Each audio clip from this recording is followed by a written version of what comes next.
Things are happening and happening fast. Indeed, a day is long in politics.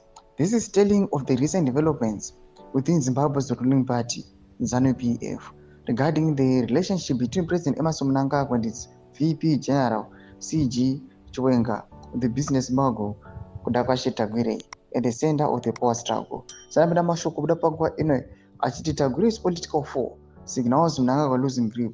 Not about subscribe or like on the bell icon. Tibina mnauzvizere anoendera mberi muZVAITWA.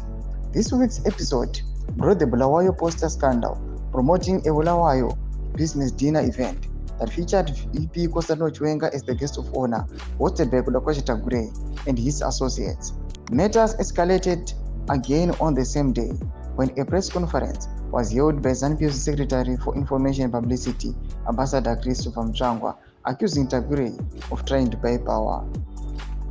On the Bulawayo poster scandal, Chiwenga swiftly issued a public statement distancing himself from the event and denying any affiliation with the organizers. This was not just a PR correction, it was a calculated political message.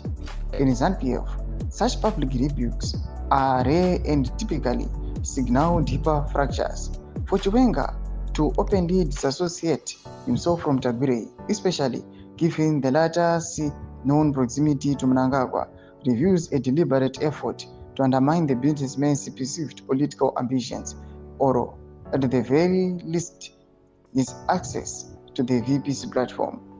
The critical question arises: why would Tagwirei or his associates issue such a poster without prior consultation or confirmation from the VP's office? Was it a strategic gamble to showcase relevance, or was it a miscalculation born of desperation, perhaps assuming Mnangagwa's umbrella still protected him? Regarding the press conference by ZANU-PF spokesperson, in which he declared emphatically that money cannot buy power in ZANU-PF, a thinly veiled reference to Tagwirei's perceived influence through the wealth and business interests.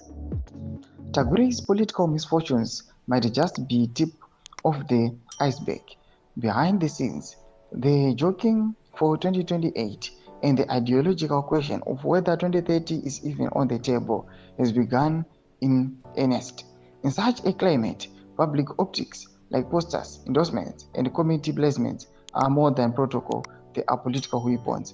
Though mashoko aripo pamafights ari kuonekwa ari in the ruling party ZANU-PF.